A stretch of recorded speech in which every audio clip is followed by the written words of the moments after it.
Merci encore une fois de vous retrouver sur www.congodialogue.com, site professionnel, site Zosala qui monde entier basé à informer. Grand merci na Madame Francine Gembe parce que yende mutu azosala pour que monde entier batala biso du fait que azwa ki bambongo na ya mise asali loko ya boye pour que bande kona biso bazali banda to pe bao bazali na mboka to ba oyo bazali babisika oyo peut-être tout monde na kana bango te mais nanzela ya net bakende kozwa ba information nyonso o itali culture ba information nyonso itali politique ba information sur itali environnement ba information nyonso itali sport bakende kozala informer. Alors c'est elle, c'est Francine Gembe que je dis un grand merci. Wazali patron Nangai, Wazo Salapoke, Makamutu Izalanango, Ndengewana. Et je remercie également celui qui est en train de réaliser cette émission. Il s'appelle bien Christian Chibango. Merci pour le travail. Donc, beau gosse, Zalara Ndengewana Salam Sano Kitoko, le monde entier Baotalabino. Chers internautes, vous savez très bien qu'il y a quelques problèmes au Utikoleka.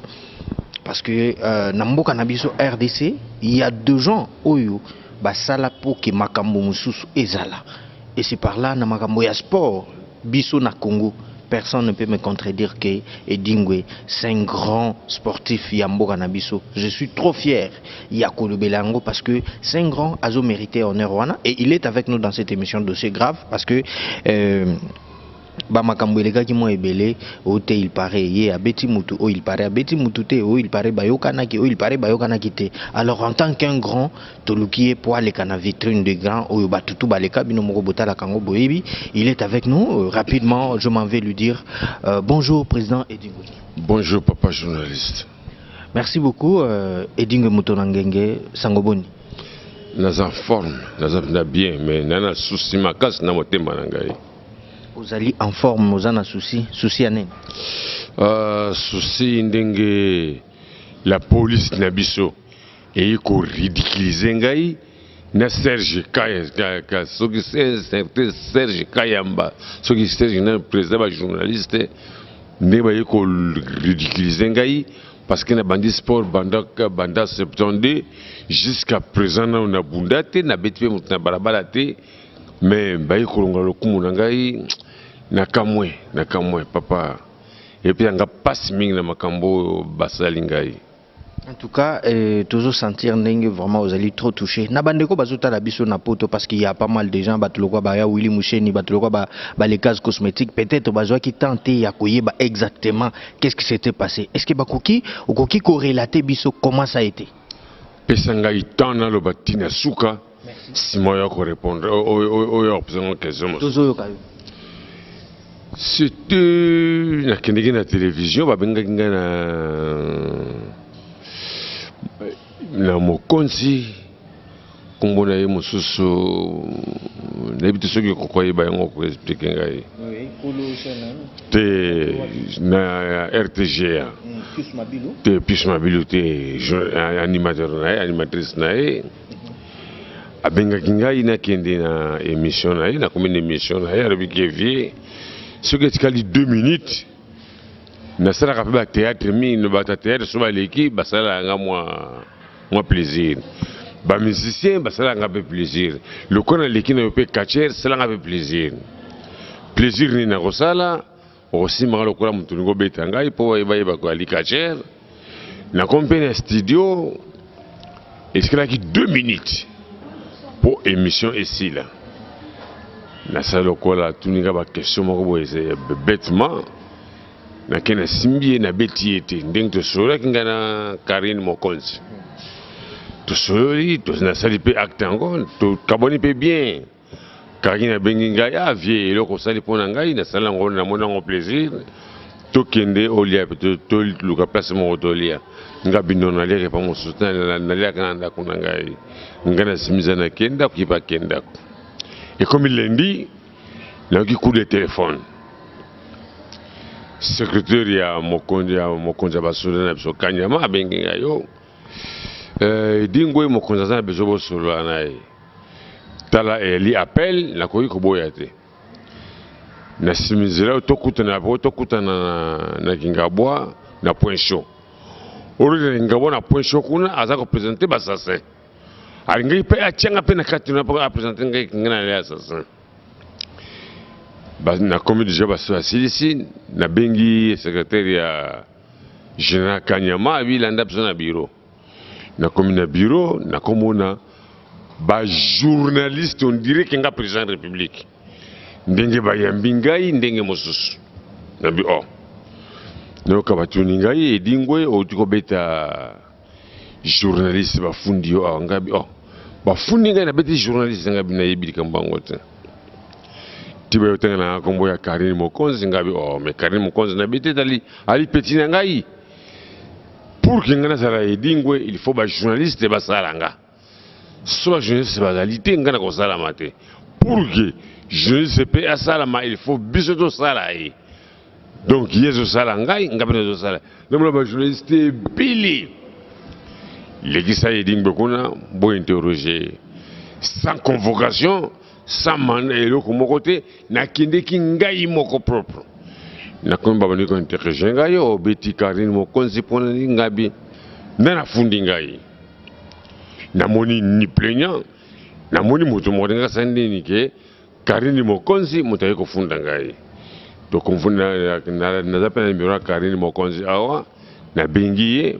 Karine Mokonzi albi nazako batuni Karine bataille na moni babano contrôler Karine Mokonzi nzoto ne cicatrice batuni Karine Mokonzi dingwa beti Karine Mokonzi albi jamais et dingwa beti ngata avie na ngai tant na pasaka na ba musicien zako yemba ngape zako yemba zako bina so na pasaka na théâtre ngape na saka théâtre na bango le temps qui na pasaki na kacher to sali pe loko moni bien que kutu na zako seka la binon na moni moyete alors na yeko na Jean-Marie Kasanda ayiwa bana ko ganga wana mais nazana kanda soki na libana mwana mboka ya solo likambo na justice na kolanda yango soki ba ko bomanga ba bomangai polikambo la police na Jean-Marie Kasanda basali pona ngai ba bebisi lo kumu na ngai nyoso mais jusqu'à présent nazo lukana yeba mutanyane ko funda ngai premier na ngai azalité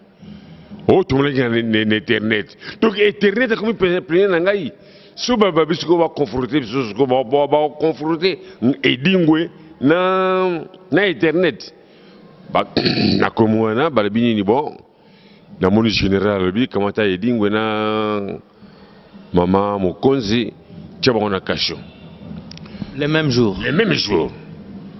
ba même son na kasho Karine Mokonzi akoti na kasho musukana na bureau ya Kanyama batibiso na kasho nga batinga libanda na vandi maintenant moni comme 20h na moni soda mokaya be dingwe zongandako ngabi mina ko zongandako ndengeni na ko zongandako te parce que tous options balina Karine comment possible Karine tika na kasho ngana bimalibana parce que ngai mutu na beti Karine fale bokanga ngai pour Karine boko kanga parce que ngoma na betaki ba bimbisi ngai dingwe libanda ba kamati Karine ba garder na kasho na teli bona bi mais motif ni no ba garder Karine na kasho il fallait ba garder ngai dingwe parce que ngai mutu na beti Karine journaliste bokamati journaliste botie na kasho bokamati nga botinga Serge Kasanda yema de ce qui est présent en Boko en tout cas to kotala yango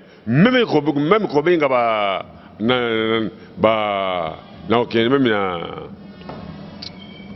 ko benga ba avocat étranger ba ya pona ngai nakoluka nakusala nyonso parce que le kumo balongoli ya ngai esali ngai passe comment possible ngana beti journaliste bakamati journaliste batie na kajo bakamati ngai batiki ngai quelle injustice en tout cas nazako kama yango nabite mboka na biso soki za ndenge nini papa passion nazali na yango na bengi ministre sport Denis Kambai na bengi Denis Kambai alobi bazana kananga bangona président avant na funda nazela nanu ye aya so Denis Kambai aye alobi bien te en tout cas likambo yo soki kokufa na ko préférer na kofa parce que banda likambo soko Mokonzi il faut nyokola la population ko nyokola la population te en tout cas bana poto nazana passe mingi na motema na ngai on dirait qu'il y a tika na ngai catch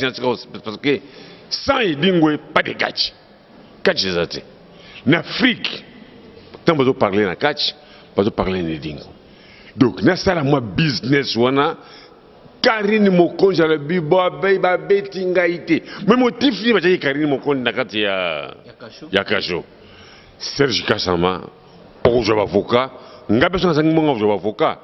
Toko tia ba tono na babalabala, ba to boka bambongo pona zo mbongo ya koluka avocat. Pour na zap na tranquillité. En tout cas, merci beaucoup koyoka ndenge nini edinge moto na ngenge oyo mutu tokoki suko présenter te bato ata bao bazana poto. Ata ba oyo peut-être babotami na poto, je pense que na bandaku tango pena ba cédé kaka botalaka ndenge nini sportif ya munene o azosala pe valeur to lokumu ya mboka na biso RDC aza na biso azo présenter ba regret na ye na makambo ya moni edinge moto na ngenge siko na ligne na tuna lelo ozo regretter na ndenge balongoli lokumu na yo. Est-ce qu'on peut dire que mboka oyo yeba valeur na yo na onyo sosa po na sport à Congo na bandi mboko yebi valeur na ngai te pour la bande bande septondi même je l'ai na parle la suki na ngai oyo monde entier wa komiko za suki na ngai ba pesinga ata influence ma je dit papa na leli minki na leli na sala kiloga potika na sala na sipesa bana mboka mais bango ba konzo sala yango po ba bebisa le Congo ya président de la République pour ali proche président de la République alors j'ai décidé à ça ma comme ndenge ya lingi po ibi que président de la République on n'a rien mais bisema to ko voter président de la République. Bisous tout ça, je pense beaucoup de choses et tomboa et bana et qui est liboso. Mais bango zo bisa batulu ko la biso. Ba pays muso zo mona yango. Tout d'abord pas nangai même bana poto ba yali. Naza ko senga kana naza ko beta mesa naza ko lela. Ba pesa ngai plaignant nangai nani parce que Karine Mokonzi a wangani ke ya fundi ngai te. Yimo pe Karine Mokonzi ba dui ba tie na kasho. Ngana beti yo. Il fallait pas kanganga mutu na beti mutu. Ba kamati mutu ngana beti ba tie na kasho. Babanga qui pour ngai. Peut-être ça pour nous sauver. Mais pour nous sauver ngana nini? Bo Karine Mokonzi pourquoi sauver parce que ngana beta Karine Mokonzi. Pourquoi sauver Karine Mokonzi te? Ba kamati ba wili wa kange dingwe. Donc telle injustice dans kata mboka o. Papa naza ko lala naza ko lia te. Nazomona pasi. Nazomona pasi makazi. Serge Kassama en tout cas ngana ye toko mosika. Sona moni justice ya moi et salamité na kokota na justice abutu pona butu be babilima batambolaka ba jerabe ba na butu ya ko jenga na moi ngana ko jenga na butu ona solo ba za motema parce que même muta pekisinga ndenge na koyoka yango te na ozana yo kana nu décision Serge Kassama na ba konzina biso ba soda ba bebisi le kumu ya président pour biso tout na sima ya président. Mais même si le coup président, ce que tu as voté n'engeni. Edingo motonangenge. Après tout ça, événement na tangwele. Est-ce que au Luka qui paye général kanyama privé ou megana koswana? Na ko Luka était pas à moninga na ngai. Parce asa bébé si le coup na ngai. Général kana makuko benga ngai pour banini ke tous les canaux télévision ndenga alongo le coup na ngai basenga pardon. Langa na kotika yango. Parce que jusqu'à présent, nan basangelo na les assassin te na limo voleur te na limo ta kolona te mais on va sali pour nangai en tout cas et l'équipe passe et l'équipe passe bon moi la télévision Karine Mokonzi le bien que et dingwa betinga ité et les locaux tout ça qui même la carnet de charges ezali qui n'a pas la émission telle na edingwe ekolekabo tout ça mais Serge Alukini n'est pas inangai bana poto Serge Kassama je crois que ce qui a intervenu c'est parce qu'Azali le président et INPC azota la journal mais akoki na poste wana te akoki na poste wana parce que ngana beti journaliste na été je ne sais pas le binini edingwe a beti gaité plaignant nangai et comme internet ce comme on internet internet prenez nangai parce que ba kisila ngai internet vanda wana ngana internet to ko samba internet azamu tout ko samba ah mais bamba bini ba moni internet c'est là qui plainte ba invité ngai te ni convocation ni ndamoni appel na télévision na téléphone et dingwe tu as besoin na yo oya na bureau na kansuli kamuni mokonza bengi ngai na kene koyoka olkena komunguna pona bakanga ngai bakanga bataka mboka ndinga tana poto bakanga ndinga na benga na téléphone yaka oyibi kamuti fallait batinela nga convocation na moni ko fa na moni kina sala kimbeba médicament moko te bazo to so la bien na téléphone la bitika na kine sona ba yigo kinde et dinga be mutu mabi nakei nakoma kuna pona kokanga edingwe de 12h ti 20h navanika na libanda baitanga nakata kasho après ça na 20h bayiko bimisanga edingwe bima kene ndako na tuni bon wabi journaliste na ngai bo bimisana ito kene nzela moko bon jamais Karine atikali avant de kuna ti 12h asali 24h nakata kasho et ça la ngai pasi mingi nakoloba yango bienki natana ke sikila pesa mobola omonda loba yango bienki mukona wakufa bakundanga na metro na métropole te c'est comme kuna batarish bakundanga na bakimbanseke commune ya Kinkole bakundanga na basimetiere wana edinge pone ko loba bongo parce que saleli mboka mingi na saleli mboka bayebi valeur na ngai te bayebi valeur na ngai te papa posa ya kolelizo eza ko yela ngai bakonzi ba poignarder na sima bokongo croyant qu'il n'a dit moi n'amboka or qu'il n'a dit moi n'amboka te na ba pays musuku tu baza ko rekete baza ko benga ngamba mbala et dit musuku moi yali yaka ko vendre même na Brazzaville même na Angola même na Gabon na kene ko vendre na ngai mais tant qu'il n'a la charge makasa so naza ko loba yango parce que pas si les ngai mingi bango ba konzi baza ko longola lokumu ya président na biso Kabila pour nini biso ba sportif te ba Kabila te président akosenga na président oya yibani na président ya aza numéro président abenga ye ameka kotuna afanisa biso na ngai général Serge Kasamba na mama Karine Mokonzi tofana batino so esika ntobundaki papa nazomona pasi lobinga bena na les autres personnes ko posa na koma policier bango bali bakonzi ya basoda ngana li bakonzi ya civil. En tout cas, vous comprenez nini azali grand sportif nabiso yamboka nabiso RDC, vous comprenez très bien.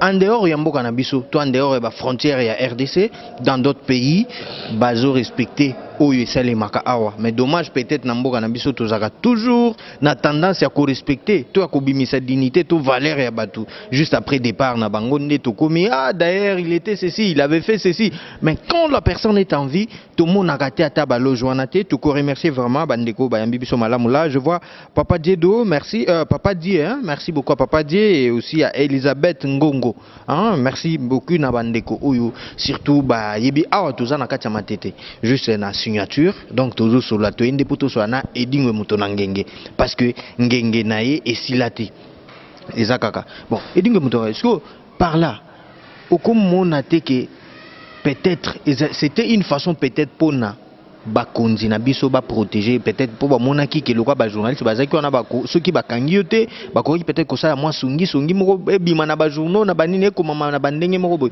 ozomona yango te moko kanga sur cette infraction plaignant na ngai nani c'est un journaliste plaignant na ngai nani Serge Kasama to wala ne mwasi to wala na yini so vande comme proche ya président de la République il faut pas nous maltraiter biso pour biso to voter bino biso to ça se prendre bino na beta moto moko te na salika moko te bozinga bo garden ba jeunesse ba yoko yambanga yo ndire ki président de la République aye bon bandinga ba président de la République na aéroport ndinga ba yaminga yi na commissariat général to na moni somo toute la journée à l'été la longoli soulier la longoli veste na l'attaquer la vandi ndinga na kaka na passion en tout cas Serge Kasama na ndimi ngai nakufa mais ngana yo papa toko musika même na moyi na jugement ya moyi toko kite toko ta jugement ya butu na bien comprendre clair monde na zolo ba bo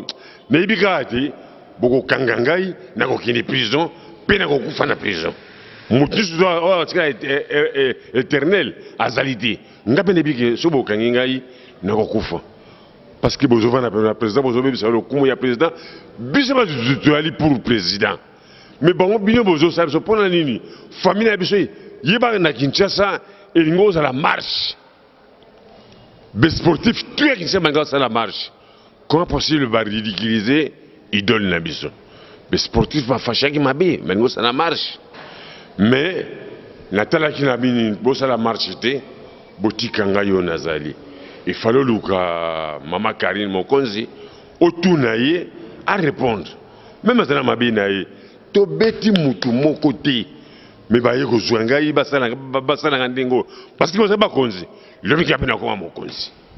En tout cas, Edingue Moutouangenge, AJP Poussani, Ozomona tike le quoi pe ba makambo boy comme ya pour n'inte ko senga pata retraite na yo qui ne peut se reposer so sali makambo.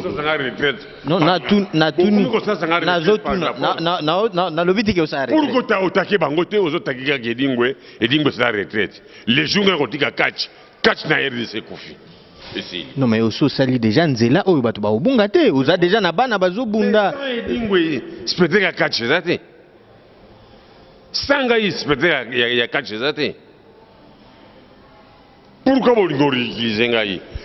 Tout d'abord, il faut que ma bénine oyo ngana sali so ba bisinga mabango et gotika catch. Le kona na moni mabena nuté na moni pe plenya na ngai te. Jusqu'à présent, na zone la pongite. C'est so ba miseli infraction que osaki mabe. Mabe na beta kinani. Non, peut-être que so ba tangelo infraction moko ba lobi que non, voilà infraction Edingue salaki. Ah mais tout le monde au tribunal. Tout le monde au tribunal. Pour la Rosenga Yangoki, tant qu'on a Rosamba, il faut aller en direct à la télévision. Edingue, vous avez makasi boypani. Yo lingete ba semisa en coulisses. T'es en coulisses, t'es en direct à la télévision parce que na li tête. Faut semisa en direct à la télévision. Pourquoi vous avez ba semisa biso? Bo semisa supona. Ah non non non. En tout cas, Motonangenge est trop touché, surtout na makambo et comélier. Yango vraiment tu peux ça ba remerciement na batutu bazuta la biso iza na poto iza la partout batuloko na beauté pas na bosanité maman Bijuta Boulay na bosanité batuloko ba Micheline Kongolo donc batutu o bazo sunga biso Albert Bankouye donc mutuna yo Edingue Motonangenge yo mokolo baki non il faut tozoyer ye yo tozuye azuta la yo alors Motonangenge na ebité biso to komi vraiment na suka tozaki nde na posa tozwa déclaration na ndenge zoloba na ebité maloba nini oyo ko yebisa bana poto o nini ba retenir surtout na passage na une émission na biso lelo. Tout d'abord na loba mingi na kosenga maman Betty Bis Kindobika avant de calmer parce que ce jour-là à Benginga il y a le bi à l'été à la gina passe na motema na ye stomé salagi avec toute tension. Mais na sengi maman Betty Bis avant de calmer naza bien tout cela to tra nini makambe koleka parce que biso ka to vanja to so ba tout moko pamba to zanga valer ba soki muta fandika naza na mutu na ngai na ibango bien que bo ka sango ke Edingue bakangi tike bakanga ngai na sala prison na kufa na ngai parce que na sa ko moko tika na kufa na kata prison papa passe na moni leki numéro de téléphone pour na batu ba numéro na téléphone ya li 089 789 77 77 nako bandela 089 789 77 77 na repesa mosusu 0910 439 200 910 439 200 mais jusqu'à présent naza koli ate nazongo na passe tala na kineki poto mais ba kacher tout ba na poto mais nga nazonga pona nini naya kofanda pembeni ya président na ngai yo na kina lokumu na ye alors bato sans surtout pona nini Edingue ayi na président na ye mais bokotika na échec nga na bino to ko musika nga na linga na sima président na ngai. Merci beaucoup. Le président n'a pas journaliste. Maintenant c'est ma président na ngai. So mo nazo le laboyer parce les gimingi o ba salinga antakutu ba Bouddha ba Wallace basale bango boyete parce que mutu na beta mutu te 44 ans de sport na kotina no boloko tena samina nuté kaka sikobo ya kosamisa ngai ah non Serge Kasamba en tout cas ngana yo uyo ungai. Merci beaucoup. Bo sentir que Edingue Motonangenge il est trop touché. Naba oyo nyoso bakto nyoso lekaki oyo monsieur Jean-Marie Kassamba Ouazali directeur général ya Télé 50 Ouazali pe mokonzi na biso ya ba journaliste na décision oyo bazwa ki na ndenge pe ba komisa ki ndeko na biso edingwe na justice auprès ya mon général Kanyama ndenge justice esalemi ndeko edingwe alobi nous sommes dans un pays démocratique yé amonyango ezali injustice alors la justice doit être faite et biso tozo promettre biso ke bino ke bozala toujours babonné il y a chaîne YouTube na biso www.congodialogue.com bokozwa ba intégralité nyo surtout et dingwe moto ngenge il est avec nous je crois qu'à chaque fois ba makam nyo se kozenga soki ko senga ke noto kende même na nyo na tribunal tokozala toujours auprès na oui mais na ko senga yango so le biko le kan direct na télévision te na ko samba te en tout cas na sengele na télévision pour bana poto bana pays mobimba bamona yango ke mabenini o basali pone dingwe sans télévision ngana ko samba te babumba yango te